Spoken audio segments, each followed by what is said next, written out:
ಹರಿಹರ ನಗರದಲ್ಲಿ ಮಾರ್ಚ್ 18 ಮತ್ತು 19ರಂದು ತಾಲೂಕು ಮತ್ತು ಜಿಲ್ಲಾ ಕನ್ನಡ ಸಾಹಿತ್ಯ ಪರಿಷತ್ ವತಿಯಿಂದ ನಗರದ ಸಿದ್ದೇಶ್ವರ ಪ್ಯಾಲೇಸ್ ಸಭಾಂಗಣದಲ್ಲಿ ನಡೆಯಲಿರುವ 13 ಜಿಲ್ಲಾ ಕನ್ನಡ ಸಾಹಿತ್ಯ ಸಮ್ಮೇಳನದ ಯಶಸ್ವಿಗೆ ಸಂಪೂರ್ಣ ಸಹಕಾರ ನೀಡುವುದಾಗಿ ಶಾಸಕ ಬಿಪಿ ಹರೀಶ್ ಹೇಳಿದರು.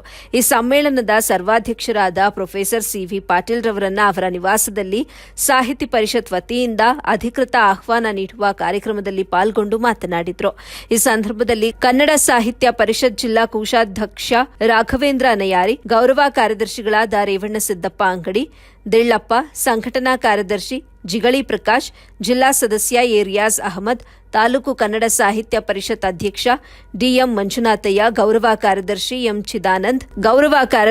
ಎಂ ಚಿದಾನಂದ್ ಕೆಂಚಿಕೆರೆ, ಬಿಬಿ ರೇವಣ್ಣ ನಾಯಕ್, ಸದಸ್ಯ ಎಕೆ ಭೂಮೇಶ ಸೇರಿದಂತೆ ಅನೇಕ ಸಾಹಿತಿಗಳು, ಕನ್ನಡ ಪರ ಹೋರಾಟಗಾರರು, ಪತ್ರಕರ್ತರು, ಕರ್ನಾಟಕ ರಕ್ಷಣಾ ವೇದಿಕೆ ಅಧ್ಯಕ್ಷರು, ಸದಸ್ಯರು ಭಾಗಿಯಾಗಿದ್ದರು.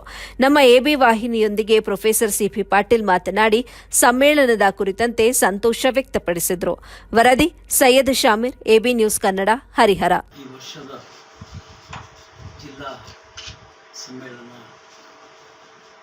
ಹರಿಹರದಲ್ಲಿ ನಡೆಸುವ ತೀರ್ಮಾನವನ್ನು ಜಿಲ್ಲಾ ಸಮಿತಿಯವರು.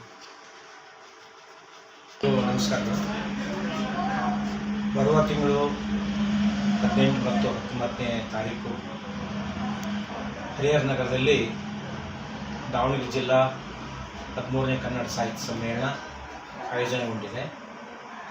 ಈ ಸಾಹಿತ್ಯ ಸಮ್ಮೇಳನಕ್ಕೆ ನನ್ನನ್ನು ಸರ್ವ ಅಧ್ಯಕ್ಷರನ್ನಾಗಿ ಆಯ್ಕೆ ಮಾಡಿದ್ದಕ್ಕೆ ನಾನು ದಾವಣಗೆರೆ ಜಿಲ್ಲಾ ಕನ್ನಡ ಸಾಹಿತ್ಯ ಪರಿಷತ್ತಿನ ಎಲ್ಲ ಪದಾಧಿಕಾರಿಗಳಿಗೆ ಹಾಗೂ ತಾಲೂಕು ಕನ್ನಡ ಸಾಹಿತ್ಯ ಪರಿಷತ್ತಿನ ಎಲ್ಲ ಪದಾಧಿಕಾರಿಗಳಿಗೆ, ಜೊತೆಗೆ ನನ್ನೆಲ್ಲ ಸಾಹಿತ್ಯ ಮಿತ್ರರಿಗೆ, ಅಭಿಮಾನಿಗಳಿಗೆ, ವಿದ್ಯಾರ್ಥಿಗಳಿಗೆ ಹಾಗೂ ಎಲ್ಲ ಸರ್ವ ಜನಾಂಗದ ಅಭಿಮಾನಿಗಳಿಗೆ ಕೃತಜ್ಞತೆಗಳನ್ನು ಸಲ್ಲಿಸ್ತಾ ಇದ್ದೇನೆ. ಹರಿಯಾಣದಲ್ಲಿ